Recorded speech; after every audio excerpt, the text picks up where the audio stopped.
Simple life with Suprabha চ্যানেলে সবাইকে স্বাগত জানাই। আজ আমি তোমাদের সঙ্গে শেয়ার করতে চলেছি তালের একটি পিঠার রেসিপি। আজ আমি তোমাদেরকে তালের সরু চাকলি পিঠে তৈরি করে দেখাবো। তার জন্য আমি এখানে তালের পাল্প নিয়েছি। বাটির মধ্যে চালের গুঁড়ি নিয়ে নেব। 2 হাতা চালের গুঁড়ি নিয়েছি, 2.5 হাতা মতো চালের গুঁড়ি নিয়েছি।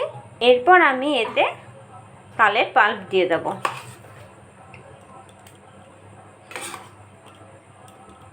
তিন হাতা মতো তালের পাল্প দিলাম, আর দেব স্বাদ অনুসারে নুন। এরপর আমি এটাকে ভালোভাবে মিশিয়ে নেব। ব্যাটারটাকে একটু পাতলা করার জন্য আমি এর মধ্যে দুধ দেব। দুধ দিয়ে ব্যাটারটাকে গুলে নেব। ব্যাটার আমার তৈরি হয়ে গেছে। খুব পাতলাও হবে না আর খুব গাঢ়ও হবে না, এই মিডিয়াম ব্যাটার গুলতে হবে। আমি সরু চাকলি পিঠেটা লোহার কড়াইয়ে করছি, তোমরা ফ্রাইং প্যানেও করতে পারো। আমার এই সুবিধার জন্য আমি এখানে লোহার কড়াইটি ব্যবহার করছি। কড়াইয়ের মধ্যে আমি তেল নিয়েছি।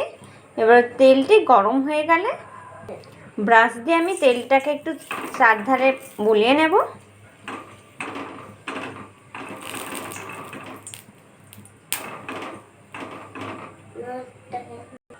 এরপর আমি কড়াইয়ের মধ্যে ব্যাটারটা দিয়ে দেব।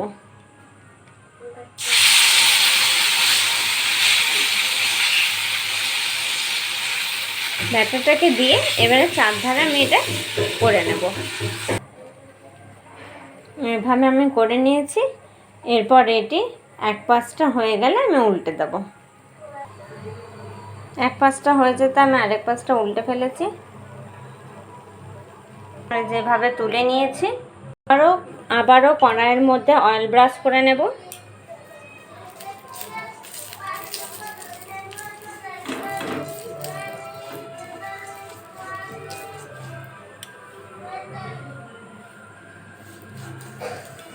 অয়েল ব্রাশ করে নিয়ে এর মধ্যে আমি ব্যাটারটা দিয়ে দেব।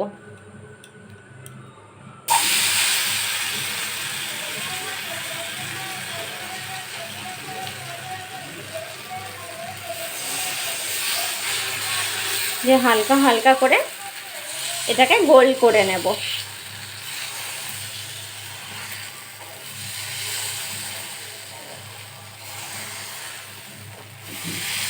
ঠিক যেভাবে ধোসার তৈরি হয় একই রকমভাবে ধোসার মতো করতে হবে।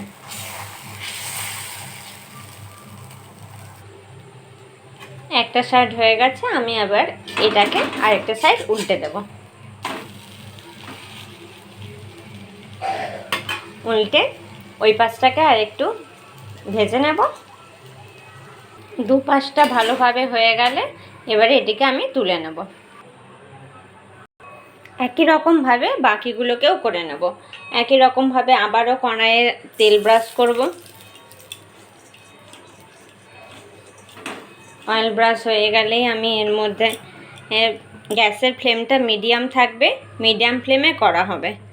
আবারও ব্যাটার দিয়ে দেব।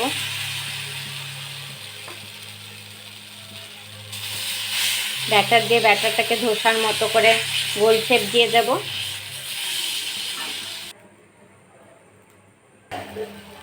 একই রকমভাবে উল্টে নিয়েছি, আরেক পাশটা হলে উঠিয়ে নেব। তাহলে সরু চাকলি পিঠে আমি পায়েসের সঙ্গে পরিবেশন করলাম। আমার এই রেসিপিটি যদি তোমাদের ভালো লাগে তাহলে আমার এই চ্যানেলটিকে সাবস্ক্রাইব করতে ভুলবেন না এবং লাইক, শেয়ার, কমেন্ট করতেও ভুলবেন না। নমস্কার।